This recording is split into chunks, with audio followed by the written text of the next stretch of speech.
Good morning students, स्वागत है आज की क्लास में आपका। हम पढ़ रहे हैं धर्म सुधार आंदोलनों के बारे में। और आज का जो हमारा टॉपिक है, आगे जो है हमने उसके कारणों की चर्चा कर ली है। तो आज हम पढ़ेंगे धर्म सुधार की प्रगति।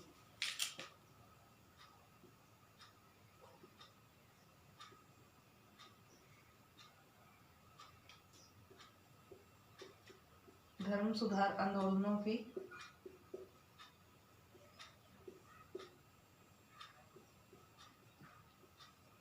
प्रगति।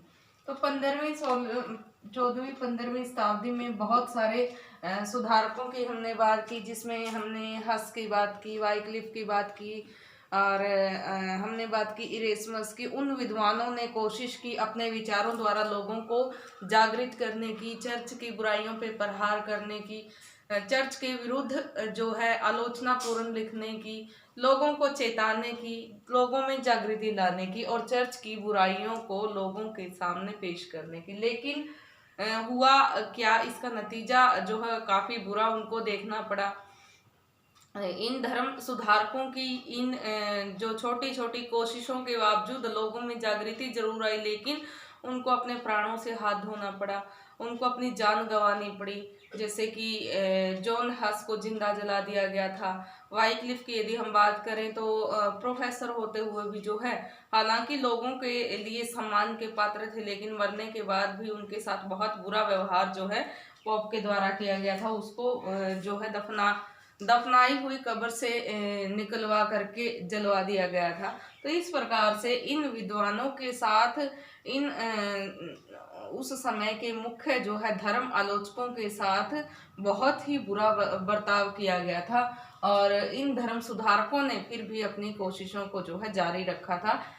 जारी रखने का मतलब ये है कि जो पीछे जो उनके साथ दुर्घटनाएं घटी थी, उसको मद्देनजर रख करके आगे ऐसा नहीं था कि और सुधारक जो है सुधार के लिए आगे आने वाले ना हों। तो इस प्रकार से विभिन्न सुधारकों ने समय समय पे अपने साहित्य के द्वारा, अपने लेखनी के द्वारा एक तीखा प्रहार चर्च की बुराइयों पे, चर्च के आडंबरों पे किया, और इन आंदोलनों को प्रगति मिली। तो उसके बाद यदि हम बात करें तो मार्टिन लूथर का महत्वपूर्ण योगदान रहा धर्म सुधार आंदोलनों की प्रगति में। मार्टिन लूथर जो है जर्मनी का रहने वाला था, और जर्मनी के मार्टिन लूथर के साथ ही और भी बहुत सारे जो है सुधारकों का योगदान रहा।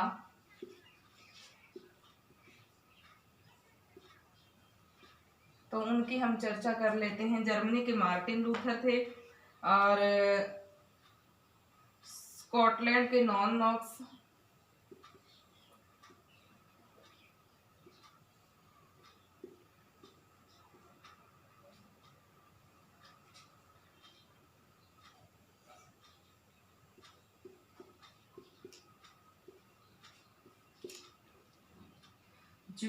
इसके स्विट्जरलैंड के ज्विंगली,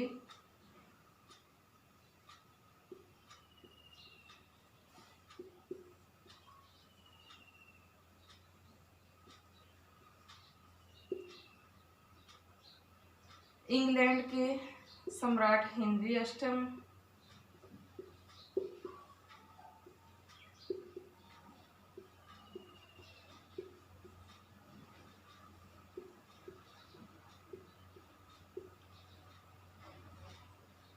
और फ्रांस के कॉलवेन।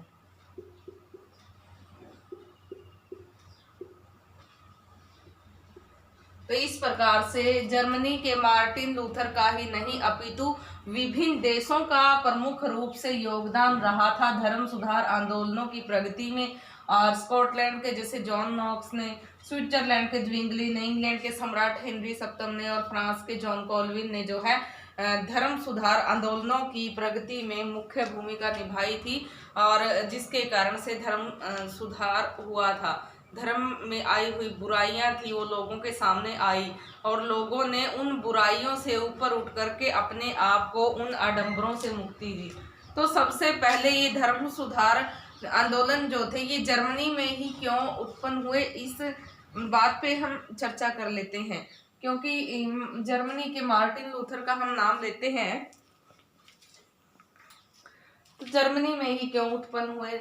जर्मनी में उत्पन्न होने के काफी सारे कारण रहे हैं। एक तो जर्मनी का पश्चिमी यूरोप के विभिन्न देशों से काफी पिछड़ा होना मुख्य कारण रहा है कि ये काफी पिछड़ा हुआ था। दूसरा, इसका जो है अनेक राज्यों में बटा होना, और अनेक राज्यों में से कुछ एक राज्यों पर पोप का प्रभुत्व और कुछ एक राज्यों पर पोप के हस्तक्षेप से मुक्ति। तो जो राज्य मुक्त थे उनको वो जो है तार्किक रूप से या फिर उस आडंबर पूर्ण स्थिति से या पोप के अत्याचारों से मुक्त थे, और जो राज्य पोप के अधीन थे उनको काफी कर देना पड़ता था, और वो पोप को विदेशी समझते ही थे। तो अपनी राष्ट्रीय आय का जो मुख्य हिस्सा है वो पोप की आय को बढ़ाने में वो नहीं देना चाहते थे। तो इस प्रकार से ये मुख्य कारण रहा। फिर एक अन्य कारण और रहा कि इसमें जो जनता थी वो अब जागृत होने लग गई थी, क्योंकि पिछड़ापन, जो धार्मिक पिछड़ापन था जर्मनी के लोगों का, वो धीरे धीरे करके विभिन्न सुधारकों के योगदान से वो दूर हो रहा था। तो अब वो भी धर्म सुधार के लिए लालायित हो उठी थी जर्मनी की जनता। तो सबसे महत्वपूर्ण योगदान हम मार्टिन लूथर का मान सकते हैं कि मार्टिन लूथर एक मेधावी छात्र से किस तरह से उसके जीवन में एक मोड़ आया और वो सन्यासी बन गया। उसका धर्मशास्त्र में एमए करना, सन्यासी बनना, तो इन सब कारणों के कारण एक अच्छा विद्वान वो बन गया था, एक अच्छा धर्म का ज्ञाता वो बन गया था। बाइबल को उसने बड़ी बारीकी से अध्ययन किया और ये जाना कि पोप के द्वारा बेचे जाने वाले ये जो पाप मोचन पत्र है या क्षमा पत्र हैं, उनसे नरक में जाने के रास्ते बंद नहीं होंगे, अपितु हमारे कर्म ही हमारे जो है हमारे कर्म ही हमारे लिए रास्ते चुनते हैं।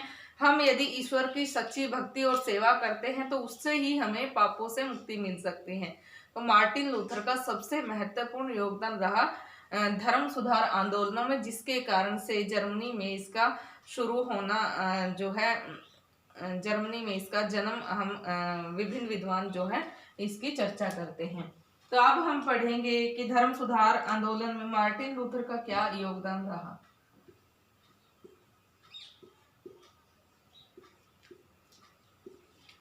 धर्म सुधार आंदोलन में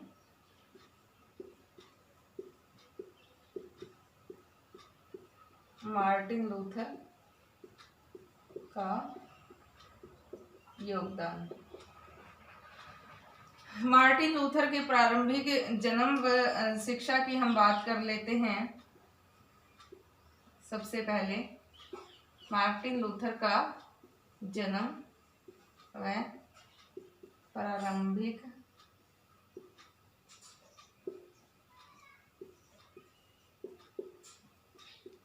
शिक्षा। मार्टिन लूथर का धर्म सुधार आंदोलन में मुख्य योगदान है उनका जन्म जो है 10 नवंबर 1483 को सैक्सनी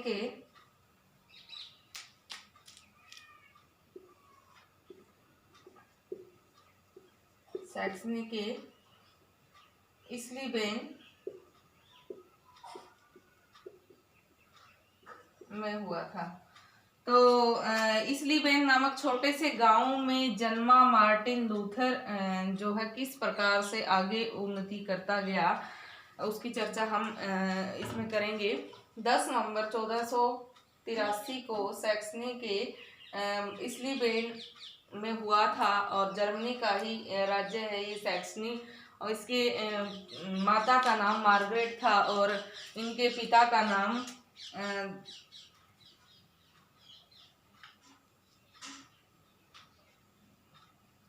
हैंस लूथर था।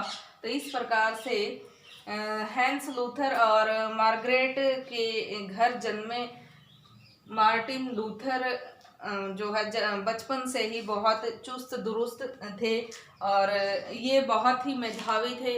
इनके मेधावीपन को देखते हुए इनके पिता ने इनका दाखिला एक अच्छे स्कूल में करवाया। इनके पिता जो है आरंभ में एक कृषक के रूप में, कृषक मजदूर के रूप में काम करते थे।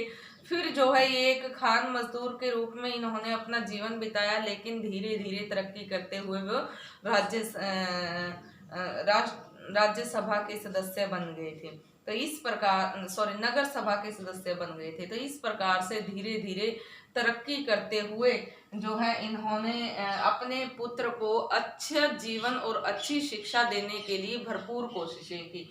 तो हैंस लूथर का बहुत ही जो है महत्वपूर्ण योगदान रहा मार्टिन लूथर के जीवन में। इन्होंने पूरी कोशिश की कि उनका बच्चा बड़ा होकर के एक अच्छा वकील बने, उसके लिए शुरू से ही कोशिशें इन्होंने की। अच्छे स्कूलों में उनको दाखिला करवाया और उसके बाद जैसे ही 18 वर्ष के हुए तो इनके पिता की इच्छा अनुसार इनको कानून की पढ़ाई करनी थी, लेकिन इन्होंने 1501 में एयरफोर्ट विश्वविद्यालय में दाखिला ले लिया और वहां से ही पढ़ते हुए 1505 में इन्होंने धर्मशास्त्र में एमए की। तो इस प्रकार से धर्मशास्त्र के बारे में अच्छी तरह जब इन्होंने अध्ययन कर लिया तो उसके बाद अपने पिता की इच्छा के अनुरूप उन्होंने अब अपने आगे जो है आगे की जो शिक्षा थी, कानूनी शिक्षा ग्रहण करने की सोची और अपने पिता की इच्छा पूरी करने की सोची। तो अब ये कानूनी शिक्षा प्राप्त करने लग गए। तो ये कानूनी शिक्षा प्राप्त करते हुए इनके जीवन में एक ऐसा मोड़ आया जिसमें इनका जीवन ही पलट कर रख दिया। और कहाँ वो एक अच्छे मेधावी छात्र थे और उसके बाद से उस आए हुए एक मोड़ ने जो है उनके जीवन में इतना बड़ा बदलाव ला दिया कि वो सन्यासी बन गए। तो जो है एयरफोर्ट वापिस जाने के लिए जो है रास्ते में ही थे कि एक रात तेज बारिश हुई, कड़ाके की बारिश से और बहुत ही तेज गर्जन से जब बिजली चमकी तो डर से कांपने लगे और उनके मुख से एकदम से ही निकला, हे पवित्र एन, मेरी रक्षा करो, यदि मेरी जान आज तुमने बचा ली तो मैं पूरा जीवन जो है एक सन्यासी के रूप में गुजारूंगा, मैं सन्यासी बन जाऊंगा। तो किसी तरह उनके प्राण बच गए और अगले ही दिन उन्होंने अपना किया हुआ वो संकल्प याद किया और उसके अनुरूप ही वो जो है मठ में जा पहुंचे और काफी मशक्कत के बाद 1560 में उनको मठ में दीक्षा दी गई और उनको पादरी बना दिया गया। तो इस प्रकार से 1560 में वो मठ के पादरी बन गए। यहाँ उनकी इस व्यवहार से उनके पिता को काफी ठेस पहुंची, क्योंकि वो तो उसको कानूनी शिक्षा दिलवा करके एक अच्छे वकील के रूप में देखना चाहते थे और कहाँ वो एक सन्यासी बन गए, मठ के पादरी बन गए। तो इस प्रकार से जो है 1507 में वो मठ के पादरी बन गए। अब उनका एक सन्यासी जीवन का प्रारंभ हो गया, लेकिन उसके बाद भी वो धर्मशास्त्र में एमए थे। तो पादरी बने रहते हुए ही उन्होंने जो फ्रैंकफर्ट विश्वविद्यालय में प्राध्यापक की नौकरी की और प्राध्यापक की नौकरी करते हुए ही अपना जो है काफ़ी समय व्यतीत किया। तो उनके विचारों से लोग जो है काफ़ी आश्चर्यचकित भी थे, काफ़ी मंत्रमुग्ध भी थे और उनके विचारों को सुनने के लिए दूर दूर से आते थे। तो इस प्रकार से वो एक अच्छे और लोकप्रिय शिक्षक के रूप में फेमस हो गए, प्रसिद्ध हो गए। तो उसके बाद ही जो है विटेनबर्ग के विश्वविद्यालय में एक प्रसिद्ध शिक्षक बन गए और लोग जो है दूर दूर से उनके विचारों को सुनने के लिए आने लगे। तो दूसरा जो पॉइंट है, अब हम बात करते हैं लूथर की रोम यात्रा की। लूथर की रोम यात्रा। तो 1511 तक लूथर पूर्णतः कैथोलिकवादी थे और उनको मठ के सन्यासी के रूप में ही अवसर मिला रोम जाने का। वे बड़े खुश हुए और खुशी खुशी उन्होंने यात्रा की शुरुआत की और यात्रा करते हुए जब वो मिलान पहुंचे तो मिलान पहुंच करके उनको जो है वहां मठ में रोक दिया गया। इस प्रकार उसको मठ से बाहर ही रोक दिया क्योंकि वो अम्बेस्त्रियन संप्रदाय से संबंधित नहीं था। तो इस बात को देख करके उनका मन काफ़ी दुखी हुआ, लेकिन अगले ही दिन उन्होंने अपनी यात्रा की शुरुआत की रोम जाने के लिए और वो रोम पहुँचे।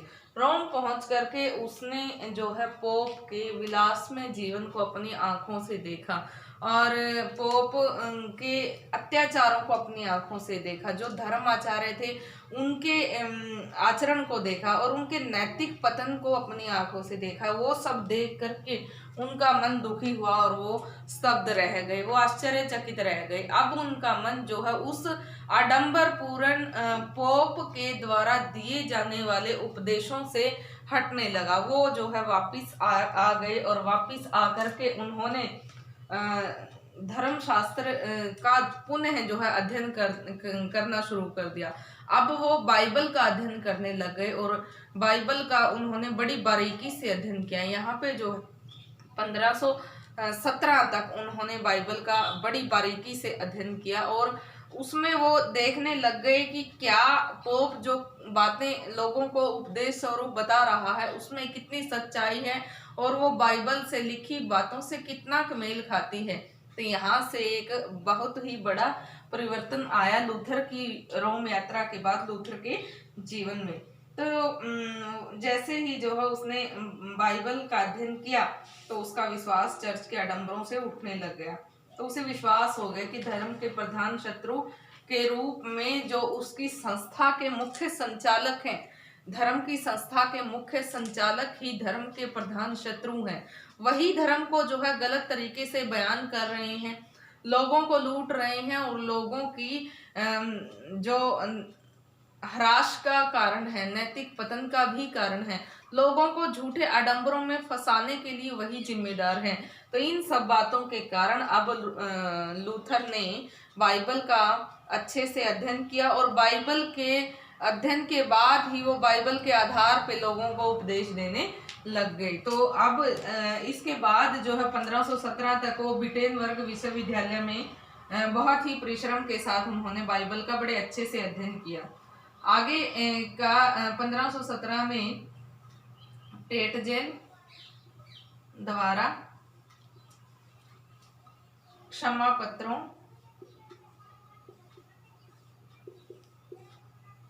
की बिक्री का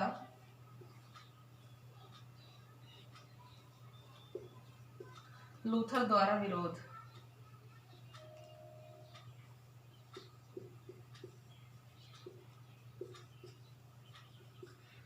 तो जैसे कि हमने ये पहले भी पढ़ा है कि टेटजेल नामक एक पादरी पोप के प्रतिनिधि के रूप में क्षमा पत्रों को बेचता हुआ जब विटेनबर्ग पहुंचा, तो यहाँ पे टेटजेल के बारे में जैसे हमने पीछे पढ़ा भी था कि क्षमा पत्र जो थे लोगों को दिए जाते थे एक सम्मान के रूप में, लेकिन धीरे धीरे ह्रास की स्थिति आती गई और ऐसी स्थिति आ गई कि ये धन कमाने का जरिया बन गए।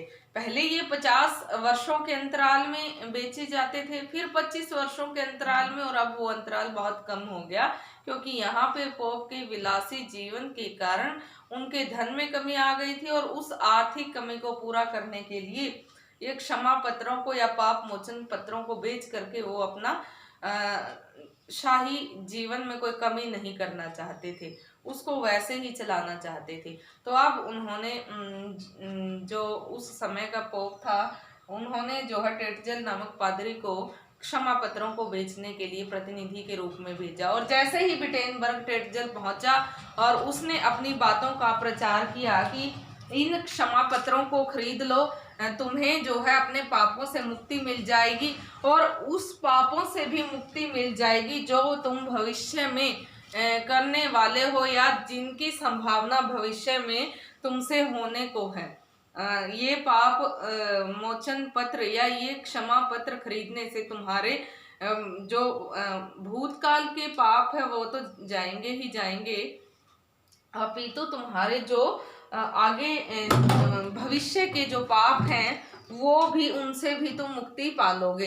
तो इस प्रकार की बातें कहता हुआ जब विटेनबर्ग में अपना प्रचार कर रहा था और क्षमा पत्रों को बेच रहा था, तो उसकी स्थिति को जो है जब मार्टिन लूथर ने देखा, उसको पता चला, तो उसको जो है बड़ा दुख हुआ और उसने उसके विरोध में 95 आक्षेप विटेनबर्ग के चर्च के बाहर चिपका दिए, जो जर्मनी के लोगों ने पढ़े, और उनको पढ़ करके जर्मनी की जो जनता थी वो जागृत हुई, और पोप के द्वारा जो आडंबरपूर्ण स्थिति जो पैदा की गई थी उससे जो है वो बाहर निकले। तो यहाँ पे उन 95 आक्षेपों में मुख्य रूप से बातें थी कि जो हम पाप करते हैं वो हम ईश्वर की भक्ति, उसकी आराधना से ही हम उससे मुक्ति पा सकते हैं, और ईश्वर की भक्ति के बिना हम अपने पापों से मुक्ति नहीं पा सकते, अपितु उसकी भक्ति से ही हम आगे नरक के जो हमारे रास्ते हैं उसको बंद कर सकते हैं। ये कोई पाप मोचन पत्र है, इनको खरीद करके किस प्रकार से जो है हम अपने पापों से मुक्ति पा सकते हैं। यदि ऐसा हो तो क्यों न हम इतना धन पोप को दे दें कि पोप नरक को ही खत्म कर दे और हमें कभी नरक में जाना ही ना पड़े। तो इस प्रकार के आक्षेपों को पढ़ के करके जो जनता थी वो जागृत हुई, और उन्होंने जो है पोप के विरुद्ध और धर्म जो कैथोलिक धर्म था उसके विरुद्ध जो है आवाज उठाई, प्रोटेस्ट किया, विरोध किया। तो इस प्रकार से मार्टिन लूथर के सहयोग के लिए विटेनबर्ग की समस्त जनता मार्टिन लूथर के सहयोग में उसके साथ देने के लिए एकजुट हो गई। और इधर जो है पोप को जब ये पता चला कि मार्टिन लूथर के ने जो है उसके ऊपर और धर्म के ऊपर इन टिप्पणियां, ये विभिन्न टिप्पणियां की हैं या ये आक्षेप लगाए हैं, तो वो काफी क्रोध हुआ और उसने एक कड़े कदम उठाने के लिए जो है उसके बारे में सोचना शुरू कर दिया। तो टैटजेल द्वारा क्षमा पत्रों की बिक्री का जो है लूथर ने काफी विरोध किया, और उसके विरोध के चलते जो है जर्मनी की जनता, विटेनबर्ग की जनता जागृत भी हो गई, और वो लूथर का सहयोग करने के लिए जो है एकत्र भी हो गई, इकट्ठी भी हो गई। तो आज का जो लेक्चर था इसमें हमने बात की धर्म सुधार आंदोलनों की प्रगति की, जिसमें हमने बात की पीछे के जो 14वीं-15वीं शताब्दी में जो धर्म सुधारकों ने अपने कार्यों के द्वारा लोगों को जागृति लाई, चाहे वो साहित्यिक कृतियां थी, चाहे वो वैज्ञानिक खोजें थी, चाहे उन्होंने किसी भी तरीके से लोगों को धर्म के बुराइयां दिखाने की कोशिश की, और उनके साथ जो अत्याचार हुए उनको सहते हुए भी जो है वो चुप नहीं रहे, और आगे के विद्वान जो है वो उन्होंने पीछे के विद्वानों के साथ हुए उन अत्याचारों को देख करके ये नहीं सीखा कि तुम आवाज ना उठाओ, बल्कि यही सीखा कि बुराई के खिलाफ, गलत चीजों के खिलाफ आवाज उठानी चाहिए। और इन सब के चलते उन्होंने जो है धर्म में आई हुई बुराइयां, उन आडंबरपूर्ण प्रथाओं के विपरीत जो है आवाज उठाई। तो उसमें हमने विभिन्न देशों के विभिन्न विद्वानों की चर्चा की, जिसमें जर्मनी के मार्टिन लूथर की, फ्रांस के जॉन कोल्विन की, स्विट्जरलैंड के ज्विंगली की, और इस प्रकार से जो है विभिन्न सुधारकों ने महत्वपूर्ण भूमिका अदा की। तो मार्टिन लूथर का धर्म सुधार आंदोलन में काफी महत्वपूर्ण योगदान था। इसी कारण से जो है हमने जर्मनी को उसकी जन्मस्थली के रूप में पढ़ा है। तो जन्मस्थली वो क्यों थी, उसके हमने कारणों की चर्चा की है। मार्टिन लूथर का फिर क्या योगदान रहा धर्म सुधार आंदोलन में, उसकी हम चर्चा कर रहे हैं। मार्टिन लूथर के प्रारंभिक जीवन और उसकी शिक्षा के बारे में पढ़ा कि कैसे उसके पिता बचपन से ही उसके मेधावी होने के कारण उसको एक अच्छे वकील के रूप में देखना चाहते थे, लेकिन फिर जो है एक ऐसी घटना उसके जीवन में घटित हुई कि वो जो है सन्यासी बन गए, और सन्यासी के रूप में जो है वो 1511 तक पवित्र कैथोलिक धर्म को मानने वाले ही थे। लेकिन 1511 के बाद फिर उनके जीवन में एक ऐसा मोड़ आया कि उसने जो है जब रोम यात्रा का उनको निमंत्रण मिला और रोम जाने का उनको अवसर मिला, तो मठ के प्रतिनिधि के रूप में जो है वो रोम पहुंचे। वहां पहुंच करके पोप के जीवन को देख करके उनका मन बड़ा दुखी हुआ, उनके क्रूर अत्याचारों को देख करके, उनके धर्म अधिकारी जो थे उनके अत्याचारों को देख करके जो है उनका मन जो है धर्म, पोप के जो उपदेश थे या पोप की जो विचारधारा थी, कैथोलिक धर्म की जो विचारधारा थी, उससे हट गया। वो आकर के वापस उन्होंने बाइबल का अध्ययन शुरू किया, और 1512 से 1517 तक उन्होंने बड़ी बारीकी से बाइबल का अध्ययन किया और धर्म की सच्चाई को वास्तविक दृष्टि से देखा, सच्चाई को देखा। उसके बाद टेट जेल 1517 में ही जब विटेनबर्ग पहुंचा क्षमा पत्रों को भेजते हुए, तो उस स्थिति के विरोध में उसने 95 आक्षेप वहां के जो है चर्च के बाहर लगा दिए। तो यहाँ पे टेट जेल का जब उसने विरोध किया तो लोग जो है उसके साथ खड़े हो गए। तो यहाँ तक आज हमने बात की। इसके बाद जो है क्या लूथर के साथ क्या घटना घटित हुई, उसकी चर्चा हम आगे नेक्स्ट लेक्चर में करेंगे। आज आप इसका अच्छे से अध्ययन करेंगे, इसको अच्छे से पढ़ेंगे, और आगे अगर आपको कुछ समझ में ना आए तो आप कमेंट बॉक्स में कमेंट करके पूछ सकते हैं। आज के लिए इतना काफ़ी है। Thank you.